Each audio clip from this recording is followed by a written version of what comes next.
Assalamualaikum warahmatullahi wabarakatuh. Perkenalkan kami dari kelompok pertemuan 5 yang akan membahas tentang resume kualitatif. Sebelumnya, kepada yang terhormat Mbak Kinkin selaku dosen mata kuliah metode penelitian komunikasi kualitatif. Baik, sebelum kita membahas tentang resume kualitatif, ada baiknya kita memperkenalkan diri. Baik, tak kenal maka tak sayang, perkenalkan kami dari kelompok pertemuan 5 yang beranggotakan ada Adelina Mariani Siregar, ada saya sendiri Andika Mardika Rosadi, ada Azril Raffiansyah, ada Gina Aulia Salsabila, dan ada Khalil Gibran. Oke, kita akan membahas resume kualitatif.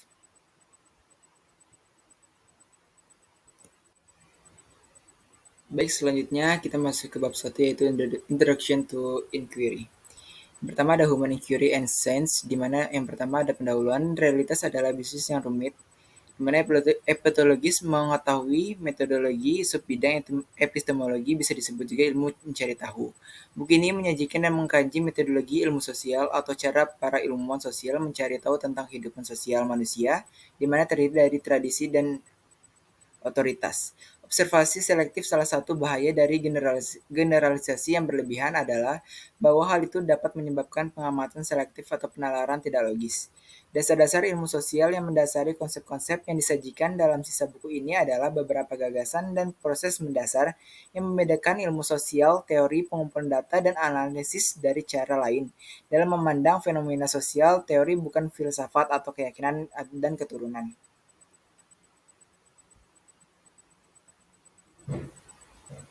Konsep dan variabel antifeminisme disebut sebagai variabel karena bervariasi. Teori-teori sosial ditulis dengan bahasa variabel dan orang-orang terlibat hanya sebagai pembawa. Variabel-variabel tersebut variabel bebas dengan nilai yang tidak bermasalah dan analisis tetap dianggap sebagai hal yang sudah ada. Variabel independen diduga menyebabkan atau menentukan variabel dependen. Variabel tak bebas atau variabel yang diasumsikan bergantung atau disebabkan oleh variabel lain disebut dengan variabel bebas. Jika Anda menemukannya berpenghasilan sebagai fungsi dan jumlah pendidikan formal, pendapatan diperlukan sebagai variabel terikat. Teori induktif atau penalaran induktif bergerak dengan hal yang khususnya ke hal yang umum, dari serangkaian pengamatan yang khusus ke penemuan suatu pola yang mewakili suatu tingkat keteraturan di antaranya. Semua peristiwa yang ada dan deduktif dikenal sebagai deduksi atau penalaran deduktif, bergerak dari hal yang umum ke hal yang khusus. Baik, selanjutnya kita masuk ke dalam paradigma teori and social research. Yang pertama ada introduction, di mana paradigma merupakan sebuah model atau kerangka acuan yang digunakan untuk mengamati dan memahami. Teori dengan analogi mengarah peneliti ke tempat mereka kemungkinan besar akan mengamati pola-pola kehidupan sosial yang menarik. Bab ini mengeksplorasi beberapa cara spesifik teori dan penelitian bekerja sama dengan petualangan penyelidikan kehidupan sosial. Kedua, ada beberapa paradigma ilmu sosial, di antaranya paradigma model fundamental atau kerangka acuan yang kita gunakan, yaitu ada positivisme awal, di mana komite pemisah pertanyaan dari agama yang merasakan keyakinan bisa digantikan dengan kajian ilmiah yang objektif, filsafat positif yang mengandalkan 3 tahap sejarah. Kemudian ada Darwinisme sosial yang ada pada tahun 1899 ketika Charles Darwin menerbitkan tentang asal-usul spesies yang mengemukakan gagasan evolusi melalui seleksi alam. Yang ketiga ada etnometodologi, di mana sementara beberapa paradigma ilmu sosial menekankan dampak struktur sosial terhadap perilaku manusia. Oke, dilanjutkan dengan beberapa paradigma ilmu sosial. Paradigma model fundamental atau kerangka acuan yang kita gunakan untuk mengetahui observasi dan penalaran kita. Nah, yang keempat itu ada paradigma feminis, di mana paradigma feminis merupakan paradigma yang satu, memandang dan memahami masyarakat melalui pengalaman pengalaman perempuan dan atau mengkaji status perempuan yang secara umum dirampas dalam paradigma feminis tidak hanya mengungkap perilaku terhadap perempuan atau pengalaman penindas, namun seringkali menunjukkan keterbatasan dalam cara mengkaji dan memahami aspek-aspek lainnya dalam kehidupan sosial. Kelima ada postmodernisme. di mana sering digambarkan sebagai penyangkaian terhadap kemungkinan adanya ilmu sosial, namun bukan itu maksud yang ingin saya sampaikan. Yang keenam ada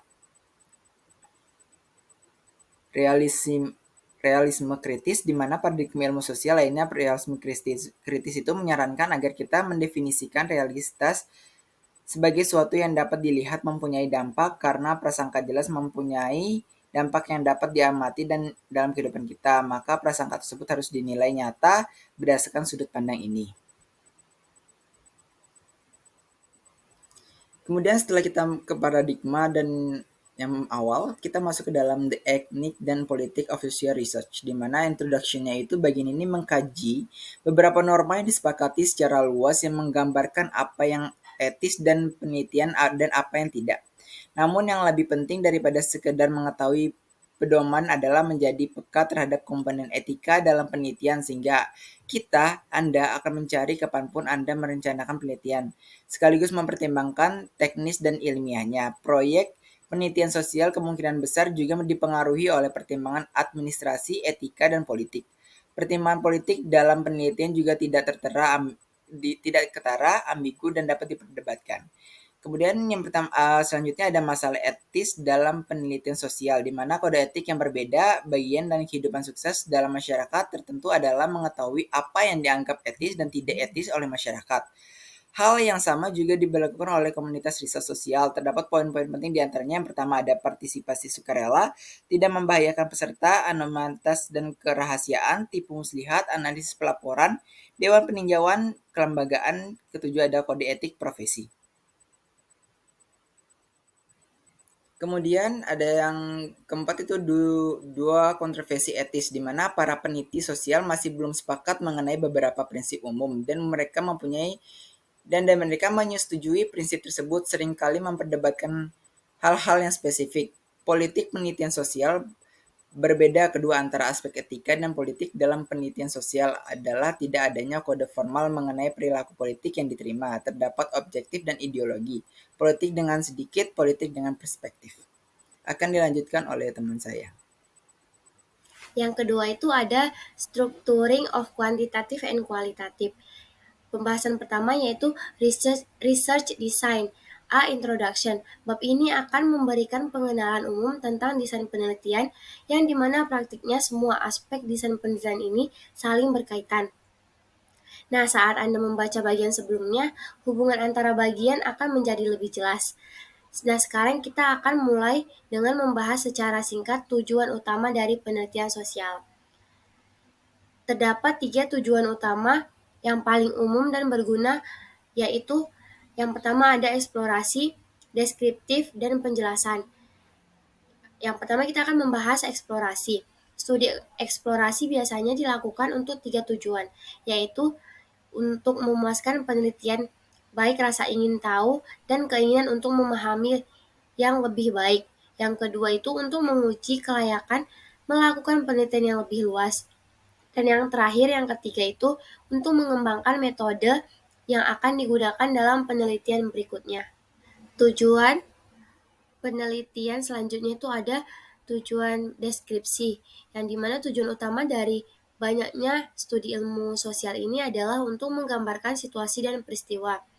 Peneliti mengamati dan kemudian mendeskripsikan apa yang diamatinya. Namun karena observasi ilmiah dilakukan secara hati-hati dan disengaja, deskripsi ilmiah lebih akurat dan tepat dibandingkan deskripsi biasa. Dan pembahasan selanjutnya itu ada conceptualization, operationalization, dan measurement. Yang pembahasan pertama itu ada introduction. Bab ini akan membahas bagaimana proses konseptualisasi, operasional, dan pengukuran yang saling berkaitan dibuat sesuai landasan untuk membahas jenis pengukuran yang lebih kompleks.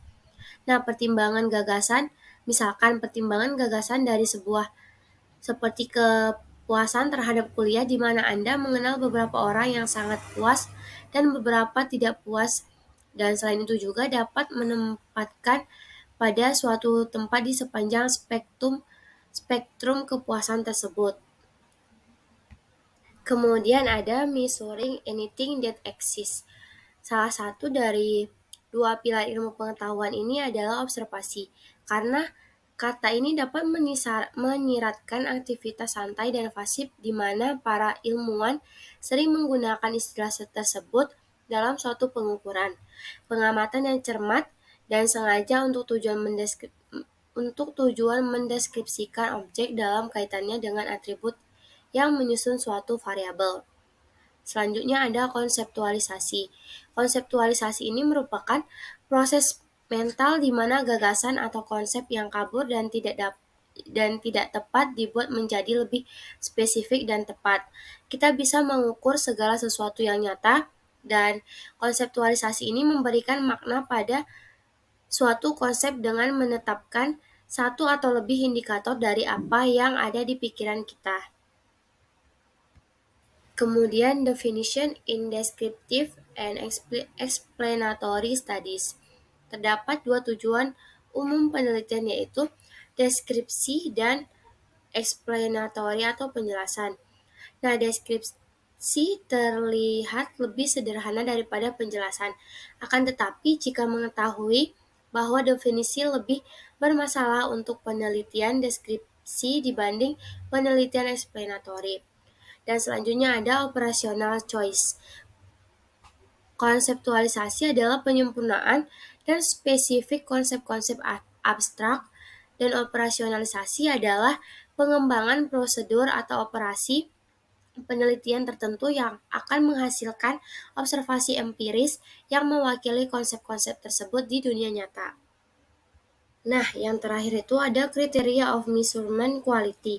Dalam hal ini akan membahas beberapa tolak ukur yang akan digunakan untuk memulai suatu keberhasilan maupun suatu kegagalan relatif yang akan diukur, bahkan yang tidak ada. Yang pertama itu ada presisi dan akurat.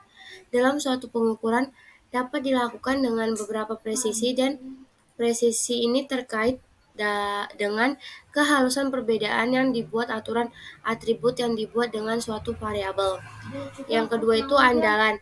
Andalan merupakan masalah apakah suatu teknik tertentu di mana diterapkan berulang kali pada suatu objek yang sama dan menghasilkan hasil yang akan tetap sama setiap kalinya. Dan yang ketiga itu ada keabsahan. Keabsahan di sini mengacu pada sejauh mana suatu ukuran empiris cukup mencerminkan makna sebenarnya yang sedang dipertimbangkan. Terdapat beberapa kriteria dalam keberhasilan dalam melakukan pengukuran sesuai dengan konsep. Di antaranya itu yang pertama ada validitas, di mana ukuran empiris tertentu mungkin cocok atau tidak sesuai baik pada kesepakatan dan gambaran mental individu tentang konsep tertentu.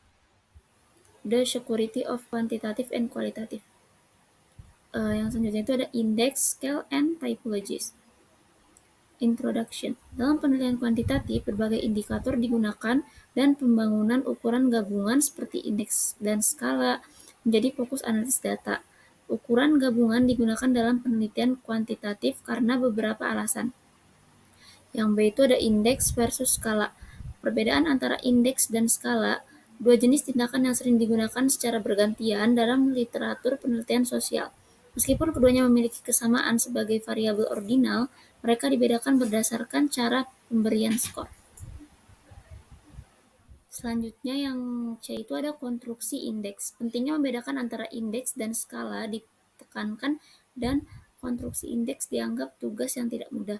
Gagalnya dalam mengembangkan teknik konstruksi indeks telah menghasilkan banyak indeks yang buruk dalam penelitian sosial. Yang selanjutnya itu ada pemeriksaan hubungan empiris. Dalam konstruksi indeks adalah pemeriksaan hubungan empiris antara item-item. Hubungan empiris terbentuk ketika jawaban responden terhadap satu pertanyaan membantu memprediksi jawaban mereka terhadap pertanyaan lain. Hubungan ini dapat bivariat atau multivariat. Selanjutnya yaitu ada the logic of sampling. A. Introduction. Pentingnya membedakan antara indeks dan skala ditekankan, dan konstruksi indeks dianggap tugas yang tidak mudah. Gagalnya dalam mengembangkan teknik konstruksi indeks telah menghasilkan banyak indeks yang buruk dalam penelitian sosial. Yang B itu ada a brief history of sampling. Pengambilan sampel dalam penelitian sosial berkembang seiring dengan jajak pendapat politik. Hal ini tentu saja terjadi karena jajak pendapat politik adalah salah satu dari sedikit peluang yang dimiliki peneliti sosial untuk mengetahui keakuratan perkiraan mereka. Selanjutnya yaitu ada non-probability sampling. Banyak situasi seperti ini yang memerlukan pengambilan sampel non-probabilitas. Pada bagian ini, kita akan memeriksa 4 jenis pengambilan sampel non-probabilitas. Ketergantungan pada subjek yang tersedia, pengambilan sampel yang bertujuan untuk menghakimi, pengambilan sampel bola salju, dan pengambilan sampel kuota. Dan selanjutnya itu ada the theory and logic of probability sampling. Semua survei skala besar menggunakan metode pengambilan sampel probabilitas. Meskipun penerapan pengambilan sampel probabilitas melibatkan beberapa penggunaan statistik yang canggih, logika dasar pengambilan sampel probabilitas tidak sulit untuk dipahami. Selanjutnya yaitu ada population and sampling frames. Kerangka pengambilan sampel adalah daftar atau daftar kuasi-elemen dari mana sampel probabilitas dipilih. Jika sampel siswa dipilih dari daftar nama siswa, maka daftar tersebut adalah kerangka sampelnya. Nah, selanjutnya itu ada type of sampling design. Sampai saat ini, kami fokus pada pengambilan sampel acak sederhana. Memang benar, kumpulan statistik yang biasanya digunakan oleh peneliti sosial mengasumsikan sampel seperti itu. Namun, seperti yang akan segera Anda lihat, Anda memiliki beberapa pilihan dalam memilih metode pengambilan sampel, dan Anda jarang memilih pengambilan sampel acak sederhana. Nomor 3. Introducing. Awal mula dari edisi pertama buku ini dimulai pada seminar kualitatif musim panas pada tahun 1994. Kayaknya gue baca. Purpose. Edisi kedua buku ini adalah upaya untuk menjawab pertanyaan ini. Tujuan utama pembuatan buku ini adalah untuk meneliti 5 pendekatan berbeda terhadap penyelidikan kualitatif, naratif fenomenologi, teori berdasarkan data, etnografi, dan studi kasus, serta untuk mendiskusikan prosedur-prosedur dalam melakukan sebuah penelitian kualitatif. Pelaksanaan penelitian meliputi pengenalan terhadap sebuah penelitian, termasuk pembentukan tujuan dan pernyataan penelitian, pengumpulan data, analisis data, penulisan laporan, dan standar validasi dan evaluasi. Dalam proses penyediaan prosedur untuk melakukan sebuah penelitian. Memperkenalkan analisis perbandingan dari 5 pendekatan tersebut sehingga para peneliti dapat membuat pilihan yang terinformasi mengenai pendekatan mana yang paling cocok dengan masalah penelitian mereka. Selanjutnya, what is the new in this edition? Sejak pengarang-mengarang edisi pertama buku ini, telah terjadi banyak perubahan dalam era penelitian kualitatif, dan perubahan-perubahan ini serta pemikiran mengenai mereka tercermin dalam edisi buku kedua ini. Penelitian kualitatif kini lebih diterima sebagai cara yang sah untuk menyelidiki ilmu sosial, perilaku, dan kesehatan daripada 10 tahun yang lalu. Kursus tentang penelitian kualitatif, undangan pendanaan untuk proyek-proyek kualitatif, dan munculnya jurnal-jurnal kualitatif semua menunjukkan bahwa penelitian kualitatif semakin diterima dalam ilmu sosial dan manusia. Oleh karena itu, peneliti menyertakan referensi buku-buku baru yang telah menarik perhatian komunitas kualitatif sejak penulis-menulis edisi pertama pada pertengahan 1990-an. Selanjutnya ada rationale of this book.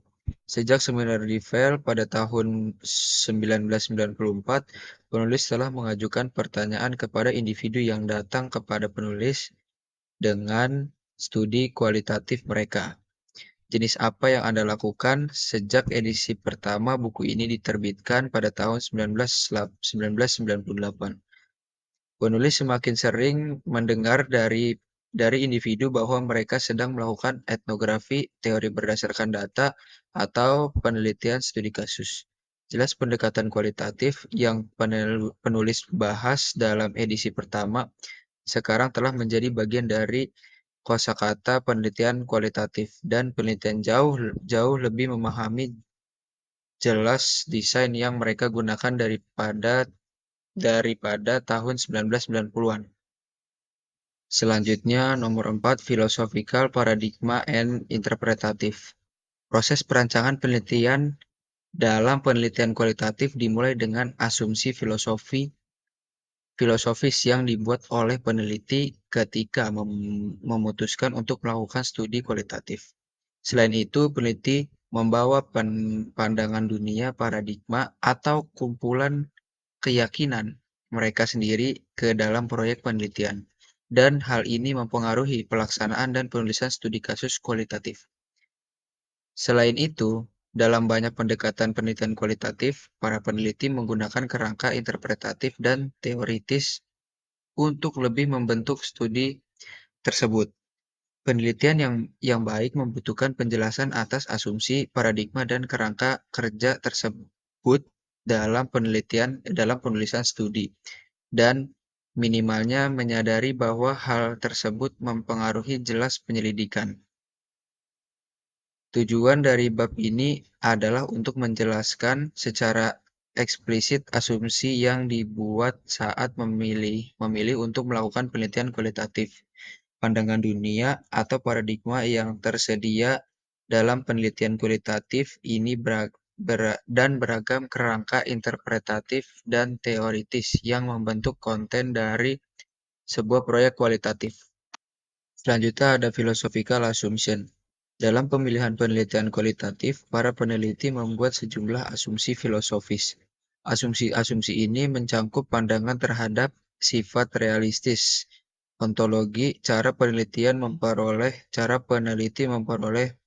pengetahuan, peran nilai dalam penelitian, bahasa yang digunakan dalam penelitian, dan metode yang digunakan dalam proses tersebut. Namun pembahasan berbeda dari asumsi mereka dalam 3 hal. Penulis tidak membandingkan asumsi kualitatif atau naturalistik dengan asumsi konvensional atau positif seperti yang mereka lakukan. Mengetahui bahwa saat ini penelitian kualitatif memiliki legitimasi sendiri dan tidak perlu dibandingkan untuk mendapat pengakuan. Penulis juga menambahkan satu isu yang menjadi perhatian penulis sendiri, yaitu asumsi retorika, mengakui pentingnya memperhatikan bahasa dan istilah dalam penelitian kualitatif. Akhir, peneliti membahas implikasi praktis dari setiap asumsi dalam upaya untuk menghubungkan antara filsafat dan praktik. Selanjutnya yang terakhir ada interpretative communities. Pada tingkat yang kurang filosofi, terdapat berbagai komunitas interpretatif bagi peneliti kualitatif. Setiap komunitas yang disebut di bawah ini merupakan komunitas dengan literatur khas dan isu-isu unik yang dibahas. Keterbatasan ruang tidak memungkinkan untuk secara memadai menjelaskan cakupan dan isu-isu yang dibahas oleh komunitas interpretatif di sini. Namun di akhir bab ini, penulis akan merekomendasikan beberapa bacaan yang dapat memperluas dan menyelidiki lebih detail posisi komunitas interpretatif. Selain itu, sepanjang pendekatan-pendekatan terhadap penelitian kualitatif yang dibahas dalam buku ini, penulis akan memasukkan prosedur penelitian dan artikel jurnal spesifik yang menggunakan pendekatan interpretatif. Fokus dalam diskusi ini akan berada pada bagaimana lensa interpretatif mempengaruhi proses penelitian di berbagai komunitas interpretatif, memungkinkan peneliti kualitatif menggunakan teori-teori ilmu sosial untuk merangkai lensa teoritis mereka dalam penelitian, seperti penggunaan teori-teori di dalam etnografi. Pembahasan kami akan terbatas pada lensa interpretatif yang terkait dengan isu-isu sosial dan isu-isu yang mempengaruhi kelompok-kelompok yang terpinggirkan atau kurang terwakili. Yang kelima, data masalah. Homeschooling merupakan suatu model pembelajaran bagi anak yang merupakan pilihan pendidikan yang diselenggarakan oleh orang tua. Penelitian ini bertujuan untuk mendeskripsikan kematangan sosial remaja homeschooling. Penelitian ini menggunakan metode kualitatif dengan pendekatan studi kasus. Pengumpulan data dilakukan oleh wawancara, observasi, dan penelitian dokumen. Subjek penelitian adalah 1 orang remaja homeschooling dan 3 orang informan, yaitu orang tua, guru SD, dan teman yang bersedia mengikuti penelitian. Berdasarkan hasil penelitian, kematangan sosial peserta didik bertunjukkan dengan citra diri yang positif dan kemandirian belajar yang baik, di mana peserta didik mengambil keputusan sendiri untuk belajar di rumah dengan mempertimbangkan berbagai pertimbangan terkait usia saat berada di rumah. Kaitan masalah dengan materi. Pada kaitan subbab, data masalah ini ada pada 1.2.2 atau Conceptualization, Operationalization, and Measurement. Bab ini akan membahas bagaimana proses konseptualisasi, operasional, dan pengukuran yang saling berkaitan dibuat dengan landasan untuk membahas jenis pengukuran yang lebih kompleks. Berdasarkan Dinas Pendidikan Luar Sekolah Departemen Pendidikan Nasional tahun 2002, adalah suatu proses pelayanan pendidikan yang dilakukan secara sadar, teratur, dan sistematis oleh orang tua atau keluarga. Dengan sengaja di rumah atau di tempat lain di Indonesia, terdapat sekitar 10.001,500 siswa yang belajar di rumah di Jakarta. Terdapat sekitar 600 siswa atau 83,3% atau sekitar 500 orang yang mengikuti pendidikan plural dan pendidikan masyarakat di rumah. Kesimpulan dan saran. Penelitian kualitatif merupakan sebuah metode penelitian yang berfokus pada pemahaman mendalam terhadap fenomena yang diamati dengan mengumpulkan dan menganalisis data non-angka seperti teks, gambar, atau suara. Beberapa saran terbaik untuk melakukan penelitian menggunakan metode kualitatif, mulailah dengan memilih topik penelitian yang relevan dan menarik dalam bidang yang membutuhkan pemahaman mendalam dan kontekstual.